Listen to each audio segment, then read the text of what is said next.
Hello and welcome. This is Japan, and we are here with another Raw review for the 8th of September. I don't remember what month it is. That's how great this has been.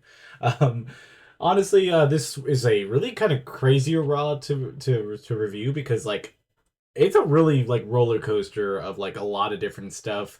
There's a lot that I hated about it, a lot that I liked about it. This was really one of those shows where it's not for everyone, but there was a lot of good things to at least see. So we're gonna go over it.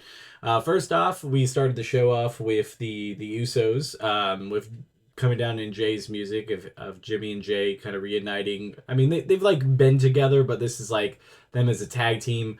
The promo was pretty good. They pretty much just started, and then the Vision came down, and obviously they were going to challenge them for WrestlePalooza. I mean, we kind of knew this was coming. I honestly am not completely against it. I mean, we'll go over it more in a second, but this first part of the promo was pretty good. I honestly think that Jimmy held most of it. He was the one that talked a lot of it, and I think he's been holding back to be I got to make my spot. So I think this is going to definitely be wonders for Jimmy if they keep them together for a little bit. So yeah, I'll put this opening segment up into A. I thought it was pretty decent. This isn't the image from the opening segment. This is from later on, but I figured this was still worth enough.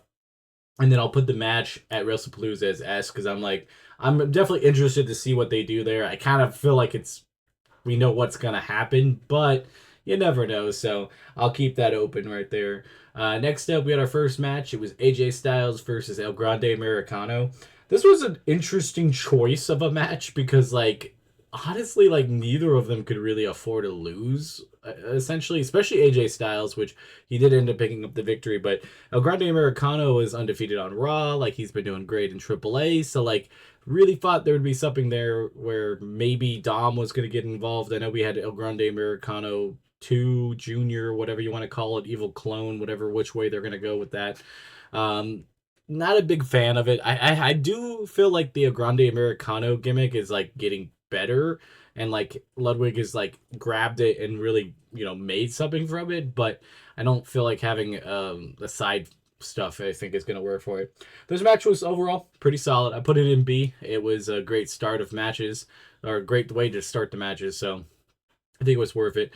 Next up, we had Lyra versus Raquel Rodriguez. This match was underrated because it had some really good spots. I feel like the middle and the start of it kind of dragged, but the spots and every type of big move they did really got a lot of stuff. With having Lyra basically get that reversal on the top rope on Raquel was insane, and it looked really good on her. But I really feel like they messed up by having Lyra lose here. I really feel like a DQ win or DQ would have been better, or Raquel or Roxanne fully cheat for them to win, a really obvious win. But it just didn't feel like to have just a basically clean win for Raquel. I think that just kind of made it really weird for Lyra, I guess. I don't know. And unless you have Lyra and Bailey turn heel together, it just kind of feels really random to do there. So I'm gonna knock it down a point. I put it down in B. It probably would have been an A, but I think that ending is kind of wild. It was a great ending sequence, but I can't put it much higher because I just think it was a really bad idea.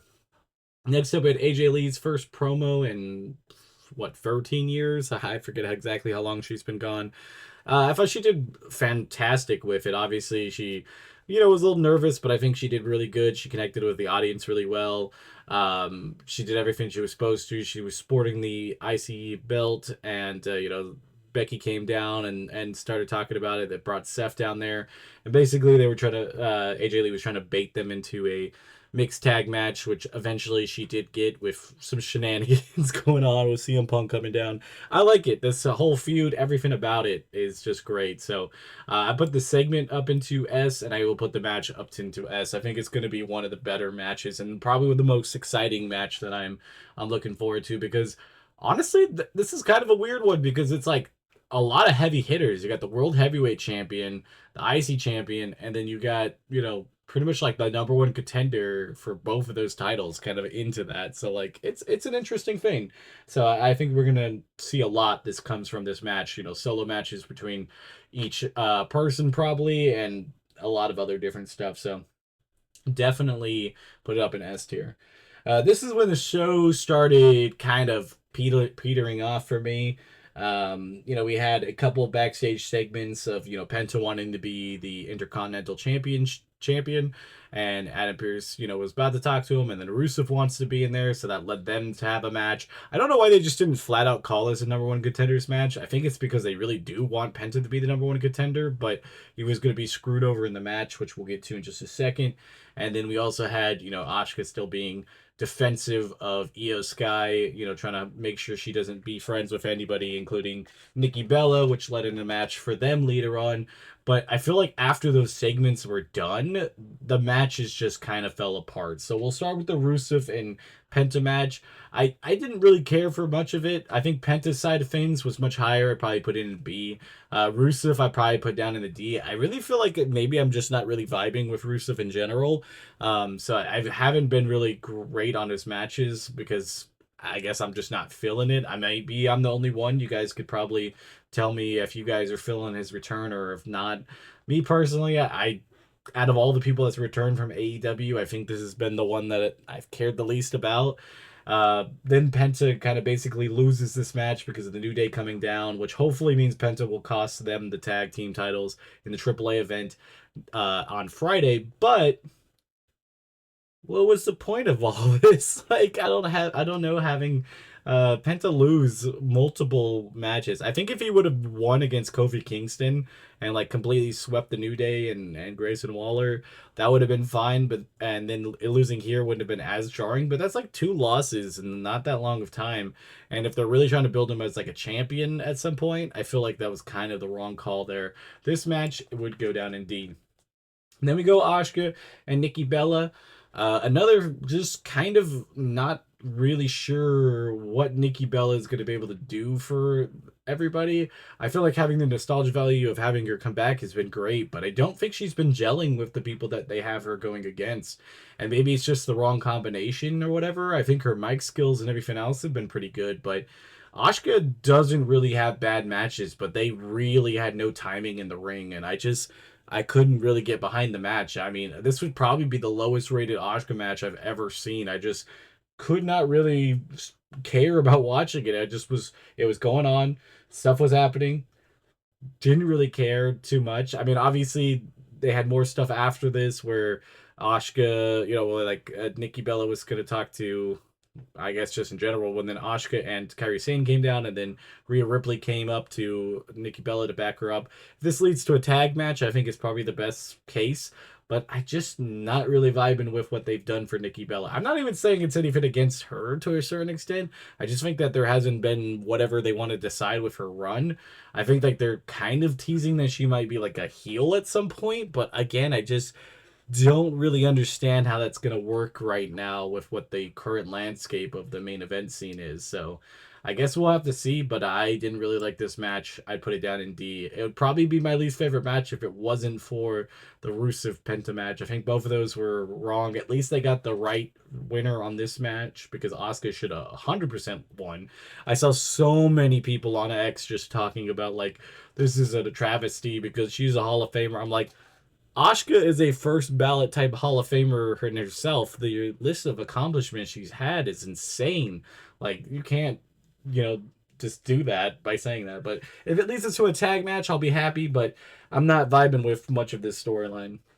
Then we get to the main event, which just feels all too familiar. These Raws have been kind of long with having just a mixed match of different stuff with the Vision and all that. I feel like we need a fresh like main event very soon. Even if they want to do one of these matches, have it like as the opening match and have something crazy like the tag team titles or have the IC title, either one have as the main event, because I feel like this is just kind of getting old. So it was Bronson Reed versus LA Knight. I thought the match actually was pretty decent. They had some decent chemistry. Bronson Reed did some really good work. LA Knight, did pretty solid. I put it in B. Obviously, at the end, Bronson Reed beats LA Knight, and then Braun Breaker starts jumping LA Knight, and it's 2v1. Jimmy comes down. They had earlier that Jay said he was leaving because he's just kind of fed up about this stuff. So then Jimmy tries to help out. He gets clobbered, and then Jay actually does come down. But the big thing was Jay speared LA Knight after it was all over with. It's kind of like a heel turn. I don't really know. Maybe what you guys can say it is. It felt more of a jealousy type of thing than like a heel turn.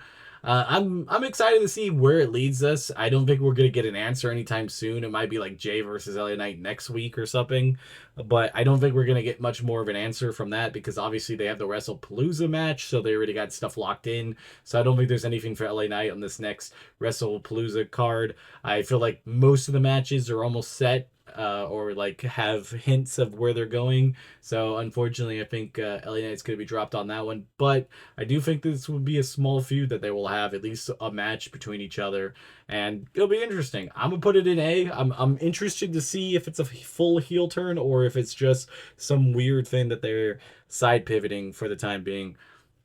But I'll put the show at a B. I thought the show was a pretty solid B. Nothing too crazy. One of those shows that like uh, it felt like a lot of the same, but it was important that you watched it. I thought they had some really good segments that really pushed it through. The matches, like I said, I've not necessarily felt that they were all wrong. I just felt like, at least with the Lyra match, it was the wrong decision. Same thing with the Rusev match. And the other two matches, or other three matches, were just simply they were decent, but not what we wanted. Obviously, the Nikki Bella one, I still gonna put down low because it was rough. They didn't have the timing. They didn't have anything together with what would be chemistry, and unfortunately, it showed pretty badly. But I still think the show was pretty good. I'm still excited to see what happens. WrestlePalooza's coming up.